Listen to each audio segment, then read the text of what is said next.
Feel like it's hard to come up with ideas to write about every day when you want to practice your writing on a regular basis? Well, I'm here to show you how easy it can be to spin things that happen in your everyday life without the use of AI, just using your own brain and coming up with ideas that can then be written as really interesting, engaging stories or nonfiction articles or personal narratives. Hi, everybody. I'm Rikki Heller from rikkiheller.com. I'm a writer, an editor, and book coach. And I want to show you every day how I can come up with a prompt, a writing prompt to help you write. And I'm going to do that by choosing something that happens to me in everyday life. So it's not something that, only happens to people with exciting lives who have yachts and mansions, or people who travel the world, or people who have really strange jobs. No, this is everyday life. Anybody can do this. And I'm going to show you how by telling you what happened to me and then showing you how I can convert that into a writing prompt that can take you off in any direction. And I'm going to challenge you to write this prompt with me. Okay, so I don't know if you're familiar with what angel numbers are.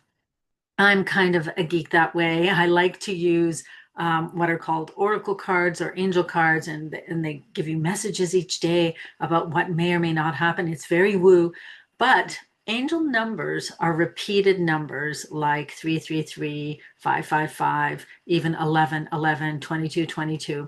I don't think they go above 4 digits, but if you look up angel numbers, you can see descriptions of what this is. And the idea is that an angel number is kind of like a message from the universe or from the spirit world, and each combination has supposedly a different meaning. So, if you get 111, it might mean, and I don't know them off by heart, so I'm just making this up, but it might mean that the spirit world is telling you that you need to try a new creative endeavor, or they're supporting you on your creative endeavors. They all have different meanings, and they're all really lovely and positive. So, what I've noticed lately is almost every time I pick up my phone, didn't work this time, but almost every time I pick up my phone, I'm going to say 50% of the time, it's an angel number. So it might be 111, it might be 222, it might be 444, 5:55 in the afternoon. And at first, I didn't really pay much attention because, this happens occasionally. But when it started happening like 4, 5, 6 times a week, I thought, what is going on here? It really piqued my interest. And that's when I went and looked up the meanings of all the different angel numbers. So, how can we turn this into a writing prompt?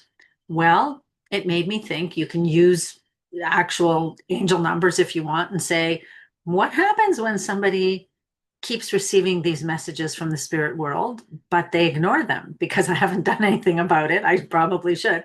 So you could use angel numbers, or you could just use it as a message from the other world, right? The spirit world, or some kind of psychic message that's coming to you that you don't quite understand.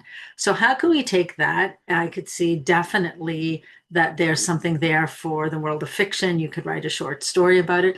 But even just in everyday life, we all get these little clues, little coincidences, little messages in our daily lives that we often ignore. And when we don't ignore them, sometimes they give us big messages and information about what's happening. So what comes to mind almost immediately is I remember after 9/11, there were a few people who were interviewed who obviously survived, who said, I was booked on that plane, and I just got this feeling that I wasn't supposed to get on the plane. And they didn't, and they survived. They were not affected by it. So that would be sort of a message from the other world, that you could see it as something like that as well. So that might be something to talk about. What is the difference between intuition and coincidence? What are these messages? And you could do this as a nonfiction article. You could do it as a personal narrative about what happens to you in your life. You could do it as a short story. So that's what I'm going to take, and I'm going to write about this too. Here's my challenge to you with this prompt, where we write about messages from the other side, and they can be any kind of messages, whether we ignore them or whether we listen to them, and what are the consequences of that. I'm going to write about this too, and I'd like you to write about it. If you write about this, it can be fiction, nonfiction, in 1,000 words or less. Submit it to me at rikkiheller.com. I'm going to choose one at random at the end of the month, and I will provide a full edit for you. I work, as I said, as a developmental editor and a book coach. So I'm going to give my professional feedback on your writing, what I think works, what I think you could change to improve, and give it back to you for free. This is just something I'm doing because I really want to encourage people to write on a regular basis and to see that it isn't that difficult to come up with ideas. So I'm going to do this challenge for as long, I'm committing it to at least a month of this challenge, 5 days a week, where I'm going to come up with prompts for you every single day to show you that it can be done. Then I'm going to choose one and write about it, and I want you to write about it. And I will post my responses to the prompts, what I write, on my Substack, which is called Being Human, or just look up Ricky Heller on Substack and it'll take you there too. All right, everybody, get writing. I hope you like this one. I hope it generates loads of ideas for you. And if you would like to write with others who are also working on this or other projects, every Wednesday at 9 a.m., I have a co-writing group on Zoom where we all meet and write together for an hour, Wednesday, 9 a.m. Eastern. So I'm going to put the link to join that as well in the chat. And I hope to see you there. But if not, you can still submit your responses to me. I want to see what you wrote. Send it on in. Let's compare when I finish mine and post it too. All right, everybody, good luck. Have fun. Talk to you soon.